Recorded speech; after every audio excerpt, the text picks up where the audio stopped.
मंडळी आपल्या सणासाठी आणि खास प्रसंगासाठी फुल डेकोर घेऊन आले आहेत रेडी अशा रांगोळ्या। प्रथम हा आहे सर्कल, हा आपण एक सर्कल घेतला आहे।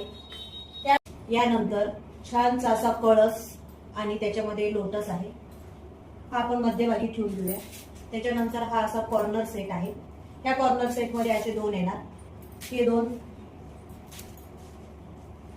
अशी ठेवून देऊया।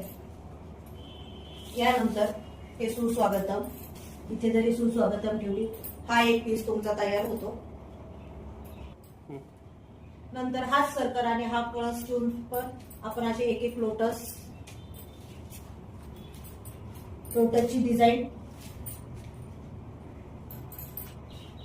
डिझाईन करूनही ठेवून असे हे सर्कल करू शकता। यानंतर जर आपल्याला असं नको असेल तर हे लोटस वगैरे आपण सिंगलही यूज करू शकतो। ही आहे दुसरी रांगोळी, यामध्ये हा स्क्वेअर मध्ये येतो। कलर कॉम्बिनेशन तुम्ही तुमच्या आवडीनेही चेंज करू शकता। त्यानंतर ही आहे 2 फीटची झेंडूची पट्टी, ही अशी ठेवू शकतो। यानंतर आपण याच्यामध्ये हा जरी कळस ठेवला व त्याच्यानंतर हे कॉर्नर असे कॉर्नर जरी ठेवले तरीही ही एक डिझाईन तयार होते। यानंतर तुमच्या घरात जर काही प्रोग्राम असेल, सुस्वागतमसाठी तुम्हाला काही यूज करायचं असेल तर इथे खाली फक्त असं सुस्वागतम ठेवलं तरी ही एक डिझाईन तयार होते। यामध्ये आपल्याकडे दुसरा कलर आहे, यामध्ये हा एक कलर आहे। किंवा तुम्हाला असं खाली ठेवायचं नसेल, बॅकग्राऊंड वरच घ्यायचं असेल तर हा कॉर्नर काढून सुस्वागतम तुम्ही इथेही ठेवू शकता, ही एक डिझाईन तुमची तयार होते। नंतर तुम्हाला सुस्वागतम नको असेल, सणासाठी काही डिझाईन यूज करायचे असतील तर तुम्ही याच्यामध्ये असे लोटस ठेवले तरीही होते। हे लोटस छोटे व्हायचे, मोठे होते। तर तुम्हाला सुस्वागतम नको असेल, सणासाठी वापरायचं असेल तर असे छानसे लोटस दोन कॉर्नरला ठेवून अशी ही रांगोळी तयार करू शकता।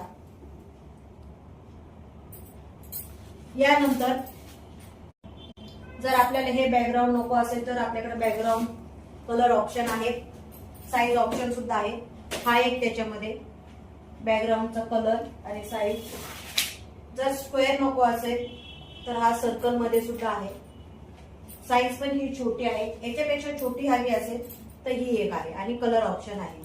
असे बॅकग्राऊंड तुम्हाला नको असेल तर तुमच्या आवडीनुसार आपण कलर कॉम्बिनेशन चेंज करूनही घेऊ शकतो। तर आपल्या चॅनलला फॉलो करा, लाईक करा, शेअर करा व आपला नंबर हा मी डिस्क्रिप्शन मध्ये दिलेला आहे, तर नक्कीच आपल्याला कॉल करा। Thank you, bye.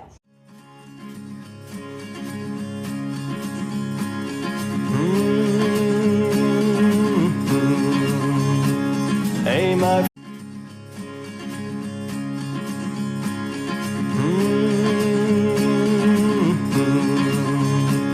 Hey my friend, open your ears before this tune disappears. Let me tell you the story of you.